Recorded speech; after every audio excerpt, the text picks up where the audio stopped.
Smartcare started with a really simple idea, which was that the childcare industry is critically important to the country and to many families and to many employers.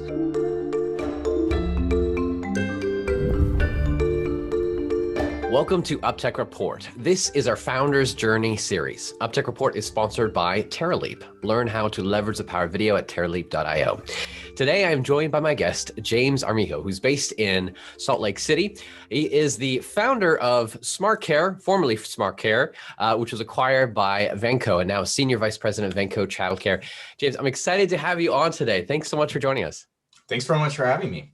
Now, we actually had an interview a little over a year ago. It was December 2019, published in 2020, and a lot has happened since then. You got beginning of this year, 2021, you were acquired. So I would love to hear more about this whole journey. Maybe actually take us back before this recent events, and just kind of give us again the highlights of what this journey has been like since you started the Smartcare, which is 4 years ago, according to LinkedIn, April 2016, right? Yeah. So take us through the journey. How'd you get to where you are now?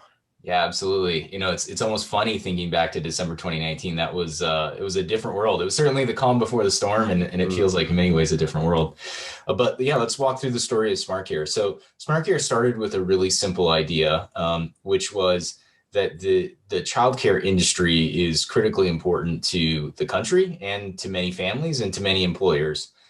It's an incredibly diverse industry. It has over 120,000 facility-based childcare providers and many more hundreds of thousands of at-home childcare providers, millions of kids, and many parents who are obviously engaging in finding childcare services.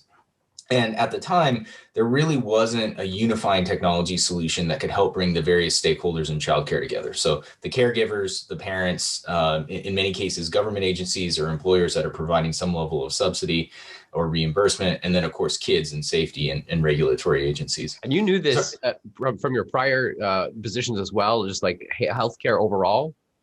Yeah, I mean, this was new. It was an entirely new industry. I do in general really like industries that have a social impact. And so prior to this, I was in healthcare at a time where we were transitioning into the Affordable Care Act and the digitization of medical records. There was a lot of change happening in the healthcare industry, and some of that I thought could really benefit both the providers and patients. And I was really excited to see how technology could do that. And when I learned about the challenges in childcare, I thought there was a very similar opportunity. There were caregivers and parents and children who could all benefit, could all have a better system if we could deploy technology. And obviously, we're a small piece. The biggest piece are the caregivers and the parents themselves. But to the extent that we could bring technology to bear, we thought that would help benefit. You see the end consumer and what you want to make the impact, but you're kind of that layer underneath, supporting those who are doing exactly. it. You didn't do this by yourself. You have co-founders, right? How many co-founders? Yeah, so there were a lot of people that were part of the original founding team. About 6 people total that were all part of the original founding team. In fact, I was one of the later ones to come in. There were a few people who preceded me in really bringing this idea to market. I helped to sort of lead the charge after we'd gotten the initial concept, the initial product market fit figured out, and then really focused on how do we bring this to market in a big way. Now, from that data point, when you joined in 2016, what were kind of the highlights of growth to then, which led to the acquisition last year? Yeah, absolutely. So when I joined in 2016, we only had a handful of paying customers at that point. We had a number of people who were using the product and giving us really important feedback, but it was essentially pre-revenue. Where we went from there was through stages of growth that I think most early stage companies go through. We went from the early beta adopters who were giving us feedback. We got some early adopters who were willing to use the product as is. And then we transitioned from that kind of early adopter to early majorities phase. And we realized that we really had some hard work to do to make the product better able to scale and meet the needs of a larger swath of the market. So 2016, I would say, was kind of the early adopter. 2017 was that transition phase where we started to learn and we iterated really quickly. 2018, we really started to hit our stride and we were squarely in that early majority and is phase. that because you just knew your target market, you understood them and you could connect with them? Is that what? I think it was a number of feedback loops that really started to coalesce together. The most important one in my mind is You sit down, and this is a very tactical approach, but it's one that I really enjoy. Sit down with the kind of heads of the people who are finding leads for your business, who are selling to those leads, who are supporting those needs, and say, what are we hearing, and how does this impact our customers? And it's honestly, it's just a lot of kind of elbow grease to try to triage those things. You'll have a list that's 10 times or 20 or a million times, whatever the ratio is, bigger than the amount of resources that you have. But what I think is most critical is actually saying no. What are the things you can't do? Rather than trying to do everything and failing at everything, pick 1 to 3 to 5 things that you can do and get them done really well. And then move on to the next 1 to 3 to 5 kind of things. And that was a process that we went through in 2017. And I think as we got through that process and got into 2018 and certainly into 2019, we had knocked off enough of the important stuff that our customers were saying, yeah, this other stuff, it's way down the list, but you know what? I really like the product, right? Like these things are maybe minor nuances, but not important. You know, the example I always like to use is I read a great book about some of the first car manufacturers, and they were all very bespoke, right? These guys they were usually like bicycle mechanics building cars in their garage. And so there are things that we take for granted now that they didn't know about. Things like having a steering wheel. Some of the early ones had levers, and you had to, put more force on one wheel or the other, and that was really complicated. Having brake pedals as opposed to a brake lever, where it was really hard. You had to brake and take your hand off the wheel at the same time. If you wanted to brake, you couldn't steer and brake at the same time. Or things like blinkers, right? All those things came because of feedback. Somebody, maybe missed and hit a tree or whatever along the way. And so I think you go through that phase, and the quicker you can adapt and adopt and do what's most important, I think the faster you get to a point where customers say, hey, this is a car I can drive and I really like it. And then that leads to opportunity for scale, because more and more customers are like, I like this. This has everything I want versus just a couple things. Exactly. And now you've gotten that out of the way. So now you got to go build the factory, right? So now you have the right model. How do you roll a million, Model Ts, to use the auto analogy, off an assembly line in a really predictable and high quality way without losing the touch that you had in that early phase? And that's a really hard transition, maybe even harder than getting it right. Getting it right is usually pretty obvious. It's obvious what you need to do as you get that feedback. The question is, can you execute on it? When you have to transition to scale, that's really hard, because now you have to empower many people in your organization to have the same passion and the same dedication that a smaller team had in the earlier days of the organization. Translating that concept of the vehicle, and you're learning all until you get to the right place and then create the factory. Translate that to SaaS world. What were some key takeaways or tactics that you found worked well when you're like, all right, we got our product now, it's dialed in. Now time to scale. What I guess probably comes to the people, or software. What tactics work to scale? For me, the most important one is empowering your team to have the autonomy to make the decisions that they should be making. So in that very first iteration, there was the head of marketing, the head of sales, the head of support, and the head of product, and myself. We were sitting down, literally looking at reports and feedback and making decisions. But at the factory level scale, there's many more people than 5 people. And in fact, the 5 of us are very far removed from that feedback. We don't have the same amount. So the question, and for me as an organization, it's really hard to do this. Whoever the new 5 people are, now they're the director of sales and the director of marketing, and there's 3 directors, right? Or whatever the size of the team is. You have to empower them to still be able to make the same decisions and make those as quickly. If not, the organization really starts to slow down, because you've got a kind of single problem of decision making. You can't make decisions quick enough. But if those aren't the right people and they're not looking at the data and making the same accurate decisions, then you can also come off the rails. And so it's hiring the right people and empowering them to make great decisions. There's no exact science to that. And I think it's fluid. As the company changes, you have to shift where those boundaries are. But you have to pay really close attention and shift them often. What would you say is one of your key hires or roles that you were to fill that played a role in that scaling? Yeah, I'll use an example that hits pretty close to home, which was hiring our first product manager. So in those early days, I was actually writing the specs. We were getting feedback and I was writing the specs, sitting down with the development team, answering questions as we would go on. The first critical thing I realized was that if I had to spend all my time writing specs, I couldn't spend my time on other parts of the business where I was needed. Somebody needed to do that. We made I think a really good hire in that department. And he was able to come in, deal with the fact that it was, I had been involved and worked closely with me, which was probably a challenge for him, I'm sure. But ultimately really own it. And we got to a point where we had a high degree of trust, and I could start making decisions about what we should develop, not how we should develop it or what should be included in that. And that became a really dangerous deal. We were shipping more product because he could focus 100% of his time on writing specs. And we were shipping the right product because I could focus 100% of my time on making sure we were shipping the right thing.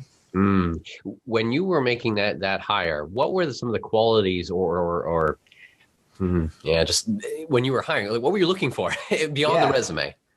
I've always used this analogy in hiring, especially at early stage companies, and especially for some of these first critical positions that you hire.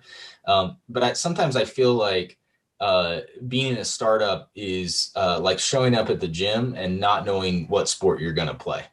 So you might be swimming that day, you might be playing basketball, it might be powerlifting, you're not sure. And so what's most critical is having the best athlete. And in this case, it's the best business athlete, right? So it's the guy who is capable of problem solving, who has really strong interpersonal communication skills, and that is generally self-motivated, just likes to win. If you can find somebody that does all three of those things and has a little bit of experience in the subject matter area that you're hiring for, I think you're gonna hit it out of the park. And just have as many of those people. I mean, honestly, it's hard to find those kind of folks, but if you can find them, I would say just make up a position to hire them, just so you have them on the bench if you can, afford it from a budget standpoint, because ultimately I think they'll be really impactful on the business. All right, you touched on another point that's critical. Team is one, but actually having the funding to grow. You guys went through 2 rounds of funding, is that right? We raised a Series A and Series B in 2016 and 2018 respectively. Okay. And so, absolutely, right? I mean, those two things are interlinked. Your ability to hire good people is a function of your budget, and your ability to raise money is a function of having good people who can help, demonstrate business success. They're connected to each other. What would you say is some lessons learned when it comes to raising funds? Were you involved in the second round? Because it happened, you joined probably after around that first.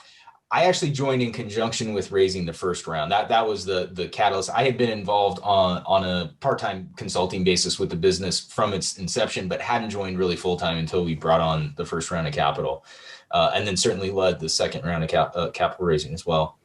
To answer your question, I think there are a couple of critical items to think through, some of which I'll preface by admitting I have a personal bias toward and against. I have one of my big biases is that I think oftentimes investors like to state that they really add value to businesses. And I think that they do, but I often think it's for different reasons than both the investors and the business leaders think. Namely, I think a lot of investors think they add value by thinking about the business and the business's strategy and the business's operations.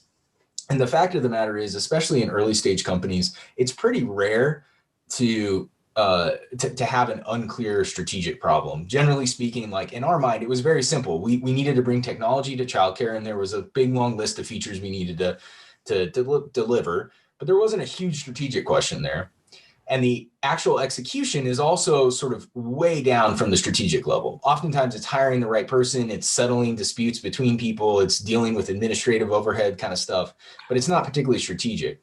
And so I think investors aren't necessarily well adapted to solve either of those problems because they can't be in your business and be your controller. And they're also, there aren't so many strategic problems that you're spending your entire day thinking about strategy. But where investors really can add value is through their network. And so what I always encourage people to do is don't think about the guy who's going to help you, build the next roadmap or solve your, tax filing problems. Think about the guy that can help you secure a commercial partnership that adds a lot of value to your product and takes it to market, or has introductions, if you're in an enterprise sales world, introductions to those enterprise prospects that you're trying to sell to, or who has worked maybe as an executive elsewhere and can help you with talent, right? He can say, hey, you're looking for that product manager? I've got a guy. I know this guy and I've seen him operate and he can be really good. So that's how I really think about it. And the advice I would certainly give other people is think about your investors as sort of a bridge to their network. And is their network well aligned with what your needs are either now or in the future? And frankly, I think that we got that really right at Smartcare. Our investors were incredibly helpful at doing all the things I said, at recruiting, at introducing us to sales prospects, at bringing commercial partnerships to bear.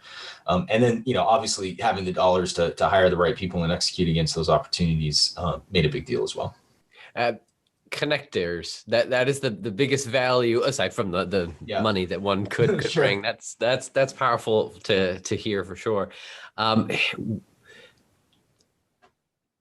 Money, the right team, the right product, and then to be able to market it well to then scale up your clients. When it comes to marketing, what kind of challenges did you guys encounter, if any? And how did you effectively continue that messaging and that constant draw of new clients and keep them on? Yeah. So it's interesting, we started like most companies that start in a nascent market with a market education and outreach problem.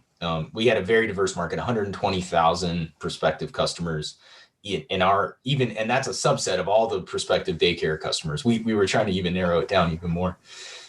We don't have a list. There's no list of those 120,000 customers that we could just email. There's no Facebook group we could go post to. So the first problem was, how do you just find these people? Like, how do you use different tools? For us, I think social media was important. There are tools to create things like lookalike audiences, and that was really advantageous for us. But even, more old school methods like, showing up at trade shows and doing those kinds of things, and certainly plugging into the small groups that do exist were really important.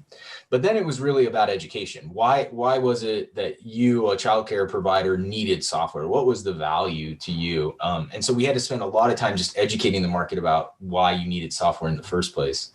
As that matures, and I think most companies go through this, and people start to realize they need it, and you have competitors entering the market, then the question becomes, why are you better than the competition? And that's a much different answer and a much different challenge. You're not trying to market to 120,000 people to tell them they need software. You're trying to market to a single person to tell them why you're better than 2 or 3 other competitors. And I think it's really difficult to make that transition, especially just for the same people. Like, the same people who got really good at educating the market may not be really good at having the slug it out fight with your competitors. And you need to also communicate that to your organization that you've made this shift. And it's not always clear that you've made that shift, because, sometimes you make it and you go back and forth and like for us, there was probably a year period where we were like on both sides of that argument. So in any case, I think that was a really big transition for us, and making sure that we retooled the team and the tools that we used, from educating the market to competing well against other competitors and sales opportunities. And frankly, that probably took us 3 years to go from start to finish. But once we got there, now we're clearly in grow mode. We're clearly in how do we compete against our other competitors in the market. And that certainly benefits our overall growth. And is that, would you say, a typical scenario for a tech solution, a software solution in an industry where there hasn't been a solution there before? So you're having to educate first. And that transition, you said it took 3 years approximately to go from. Yeah, I would say, I think, it followed in many ways our product development. So if you think 2016 was the year of education, as it was the year of kind of discovering our product, 2017 was kind of the year of refinement. That was the year we were fluctuating back and forth. And 2018 was clearly the year of, we're competing against 2 or 3 other people, and here's why we're better than they are for, your specific needs. Do you think, this may be a leading question, of course, but COVID affected then how the usage and thought of using software technology? COVID was, and I suspect it always will be, probably the single most challenging period of my professional career. To give you some sense, Q1 of 2020, right after we did our first interview, was our company's best quarter in history by far. I was so incredibly proud of the success we were having at that point. And of course, March 15th, 2 weeks before the end of the quarter, everything shut down. We went from our best to almost our worst quarter from Q1 to Q2. And we had some really dark moments. We were fortunate enough to have investors who backed the business, and to have raised some PPP funding. We didn't have to do substantial layoffs, but we did pay cuts. We did a lot of other things, and we had those conversations about doing layoffs and doing all these other things. And ultimately, what we said was, we're going to keep the team together as best as we can. And while we're in these dark moments of trying to survive in, say, April, kind of the April timeframe, April 2020, I pushed the team to say, let's find out where there's an opportunity for us to succeed. And in fact, there was. What happened is, as you're kind of, you said it's a leading question, but it was absolutely spot on. The needs of the industry shifted, and we were able to retool our roadmap to deliver things in our industry like contact-free check-in and integrated health checks. When you're dropping your kids off, you want to make sure that they're safe and that it's safe to have them in childcare, but you want them separated from other kids. So we rethought that process in conjunction with our customers. In many ways, the end of Q2 and early Q3 was almost like restarting the business. It was going back to this war room, 5 guys sitting down, listening to customer feedback and iterating really, really quickly to get new functionality out. And as we did that, we came into Q3 and we beat our Q1 numbers. So we had this, huge swing, but we had a really successful, I think, Q3 and Q4. We still had a lag of revenue from existing customers, but we were able to get back in the market, I think, in a really competitive way. And so, I do think it had an impact, both negative and positive. But I think we were able to really navigate. And if there's one thing I look back and with a high degree of pride for us as an organization, it's probably less Q1 of 2020, even though that was by far our kind of high watermark. And it's really Q3 of 2020 when we bounced back, because Q1 we didn't have any adversity. We were doing great, but we were doing great in in hindsight what were pretty easy circumstances. And so I'm just eternally grateful that we had a great team that stuck with us, that went through those deep times, that rolled up their sleeves and ultimately proved to be successful despite some really challenging macroeconomic situation. For you as a leader, going into that Q2, what were you feeling and how did you keep going? Yeah. So I'd say I was feeling somewhere between, it was kind of an interesting dichotomy. On one hand, the utmost fear and uncertainty I've ever had, because I couldn't forecast, right? There were no benchmarks at that point that would say this is what's going to happen to revenue or not happen to revenue. We just didn't have any drivers. All of our drivers were all of our instrumentation, if you will, was no longer relevant. And so that uncertainty kind of creates a spiral of fear, really, right? And on the other hand, there was a sense that we would get through it. I just didn't know how bad it was going to be. And so I think ultimately the conversation I had with myself was, how bad can this be, right? And the worst case scenario is we have to substantially downsize the business or take, huge pay cuts, and just grit it out. And I think once I kind of wrapped my head around that and made my peace with it, then that was really when I was able to say, okay, now let's find the opportunity. Because the truth is as bad as it was, thankfully, while COVID I think does present a life and threat challenge for many, many people, thankfully we were in a really fortunate position, right? We were able to put everybody into a work from home scenario, keep people safe, keep people isolated. So as a company, we didn't have to risk life and limb. And beyond that, it was really now a question of, how do we preserve the team and the culture of the organization as much as our budget would allow, and how do we find a way to prosper going forward? I love also the visual that you shared previously of, all right, it just came back down to the 5 of us in a room, just like brainstorming. Yeah. How can we retool? How can we make virtual room in this case? But yeah.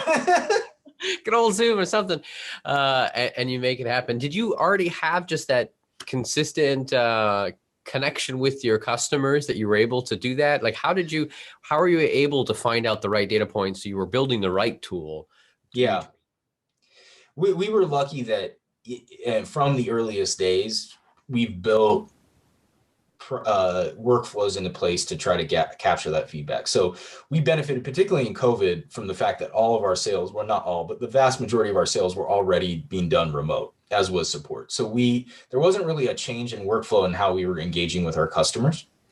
And then moreover, we had built all these touch points where we could get feedback. So for example, every time we lost a sale, our sales reps had to say why they lost a sale. And we had a standardized report to capture that information. Every time we lose a customer, the customer support person has to say why we lose a customer. We had a tool built into the application where we could do screen pops to ask surveys. So if we wanted to survey all of our customers, we get a 30% response rate on email, which is pretty good. But you get a 90% response rate if you pop something up in the application. So we could do that as well. And we knew we could execute on it. We could get a survey out in 20 minutes, right? So I think having gone through a lot of those drills and just having a good cadence, it allowed us to not have to focus on how you build the infrastructure to get feedback, but rather just retool what we were doing with the feedback. Got it. So coming out of the dark time and leading up to a whole remaking, reforging of the organization, leading to the end of last year of 2020, then comes an acquisition. So how was that already on the horizon? Did you see that coming? Were you already having conversations? Yeah, I mean, I think from a strategic standpoint, it was clear to us that we were going to have to make a decision about the trajectory of the business in 2021. We were either going to raise more capital or we were going to exit the business. And, I think to a large degree, it became a question of relative valuations.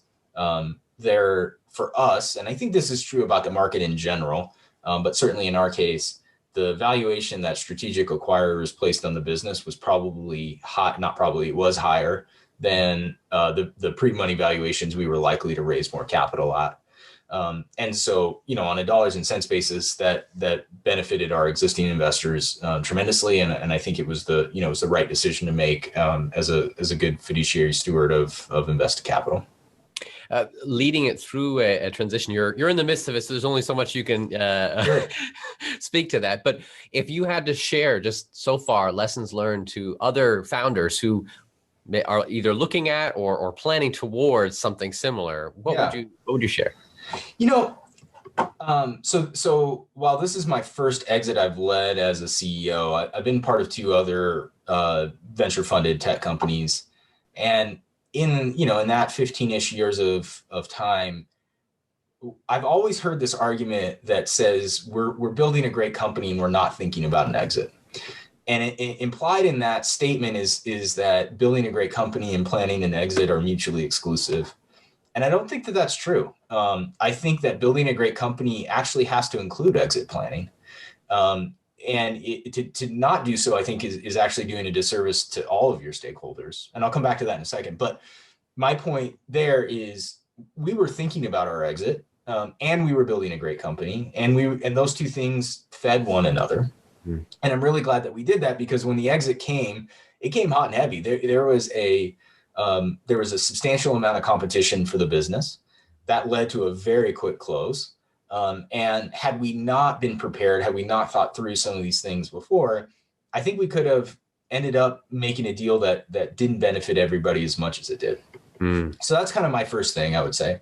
The second thing I would say is that as the CEO or the founder, or whatever your role and title is, you have to be, this is the biggest sale of your career, and certainly of your career with that company. And I think you really have to embrace that. I certainly did. I said, look, I'm a big fan of executive selling in general, whether they're in a sales organization or with some other title. The CTO is like the best salesperson of the company for most tech companies, in my opinion, at least at a strategic level. But you are selling the company. You're a salesperson. You're on the car lot and you've got a car and it's time to move that inventory and you better sell it hard. And so I think if you can embrace that role and find satisfaction in following through, that the process itself will actually be much more beneficial for you and frankly, a little bit more enjoyable as well. I'd also say to communicate with your stakeholders and consider all of them. So for me, my stakeholders, the way I think about it is there's employees, there's customers, and there's investors. And that's in every decision, exit or not. But what's interesting is that you as the sort of executive, and it might broaden out beyond just the founder to, the senior executive team, is a little bit of a distinct stakeholder group in an exit, because oftentimes their experience is going to be different than the rest of the employees. They may, they're also shareholders. And so they kind of act like investors. And so you really have to, I think, consider all 4 of those groups and try to balance out the needs. I think if you do a deal that's lopsided one way or the other, that will be that'll be problematic. And so trying to balance those needs, I think, is really beneficial. And then, I'd say last but not least is communication. I spent more time saying the same thing over and over again through our process and after our process than I had ever done in my life. And that was incredibly frustrating, but I think it was incredibly valuable for everybody as well. So, those were like my takeaways. The last thing I would say is that, and this is I think this is the one that I'm still learning as we go through it. But it's actually to realize that the hardest part of the sale is not the sale. That's actually the funnest part. You're the salesperson of your company. You've built a great business. You've thought through an exit. You're communicating the heck out of that. You're balancing the needs of all your stakeholders. The hardest part is the letdown that comes after that. Because after that, you just played in the Super Bowl, and now you're in the locker room. And it's spring and kind of nothing, there's no fans cheering. There's no fireworks. There's nothing anymore. And I don't think I really thought through that. And so I'm like navigating some of that myself as I go through. So if I were to take one or give one bit of advice to the future me, it's think through that as well. Think through the 6 or 12 months after the deal in a lot more detail than maybe I had done otherwise. Yeah, to keep that excitement going. You mentioned earlier you're having to repeat a message over and over and over again. Yeah. What is the core message that is integral, that is important, that you need to be communicating to every stakeholder throughout? Well, it's the value that stakeholder is receiving from the deal. So if I go back to my 4 stakeholder groups, and I certainly would welcome feedback from others about how you might want to think about your stakeholders. But if you take my 4 as definition, each one of them should be getting something substantial from the deal. And they're also not getting something they probably want. And the reason they're not getting something is probably because somebody else needs to get it. So as an example, investors might say, hey, let's take deal A because that's the highest price. But deal A is going to lay off all of the employees. Yeah, I think my thought was I've got to balance those needs. So we can't go with deal A because I can't lead our employees into a situation where they're not going to have a job, especially in the middle of a pandemic. So we're going to go with deal B, which is a little bit less, but everybody gets to keep their job. And I'm kind of making this up hypothetically, but if that's the case, I've got to go back to investors and communicate why we're taking a lower bid. And part of that is actually preserving value for them in the future. Those employees, they're going to go work for other tech companies. And many of those other tech companies might raise capital from the same investors. So you've got to think about what your reputation is as you think about the rest of your portfolio and future portfolio deals. And for employees who might be worried about job security post-acquisition, you need to communicate, hey, part of the reason we gave up some money to do this deal because we wanted to make sure that you were going to be well employed going forward. And oftentimes saying the same thing 3 times over again, but communicating it, to everybody so that they can all come to the table. They understand it. Wow. This has been quite a journey, I imagine, over the years and over the past 4 or 5 months, whatever that it's been for you. If you had to kind of think of a word of advice to other founders, again, of getting on this direction of where you're headed, anything that comes to your mind that you would want to share? Yeah, I've thought a lot about this question, and the single best thing I think I could say is go for it. It's a scary, oftentimes rewarding, oftentimes boring, insert emotion here kind of process. The end result of which, though, I think is a feeling of great accomplishment. And I think most people who get into trying to start and lead companies like to accomplish things. And I can say personally, I think this has been one area where I felt more professional accomplishment than most anything else I've ever done. I'm glad we went through the process. There certainly are things I wish we would have done better and, all the normal stuff. But I would certainly tell people go for it. Go for it at the right time and under the right circumstances and all those other things. but go for it. Go for it. I like it. I like it. What are there any books, audiobooks, podcasts that you've read and would recommend that's helped you grow as a leader? Yeah. So as a leader in general, I think there are many of those. I love podcasts that help to focus on questions of decision making and business and economics. So some of my favorite are actually Hidden Brain. It's an NPR podcast. I think it's great. It talks a lot about how decisions get made, and there's almost always parallels in the business world. So I think that those are incredibly impactful. Beyond that, I really enjoy reading some of the shorter pieces. There are a number of partners at venture capital firms that publish pretty short articles. So Redpoint is a great example, but Bessemer, others do that. I think those kinds of like really digestible pieces of content are really, really helpful. And they're also kind of, they trickle in, you don't have to dedicate a month to reading a full book. You can kind of take them in time by time. What I think is most important, this is actually what I do. I use, use any note-taking app that you want, OneNote, Evernote, whatever. But I've got a notebook, a digital notebook, where I try to keep my own sort of list. So think of it almost as kind of like a textbook, right? I've got a table of contents and I've got topics, and underneath those topics, I have different articles. And the reason is, and others might be a lot better at this than I am. My memory is, pretty much 15 minutes in the past, and that's about it. But I can usually remember a topic, if not the specificity of that topic. So for example, I have a section about, personnel management. And I've got stuff in there from, as far back as Jack Welch. And he talks about, his 10 traits of leadership, to as recently as an article I read out of Crunchbase, and everything in between. And so that really helps me when I'm dealing with a specific situation to reflect, to maybe go back and find a model that might work for a specific problem, and just always constantly add to that library. And the last thing I'd mention, and this is something that we did at Smartcare, and I liked it quite a bit. We created our own, we called it Smartcare Medium channel, but it was a channel in Slack where people could share their own articles as well. And I thought that was really impactful because everybody has a unique perspective, and it was a great way for people to engage in that channel and really share information. And I took in information from sources that I didn't even know existed. And I think those really benefited me. You just packed a lot of great tips and insight in there. I'm going to have to create my own Evernote personal book now of all the articles and content. That's a great idea. Thank you so much, James, for this time, for being able to share the journey that you've been on. And it's, in some ways, it's still just beginning of where you guys are headed, but I'm delighted for this time to be able to spend together. Thank you so much.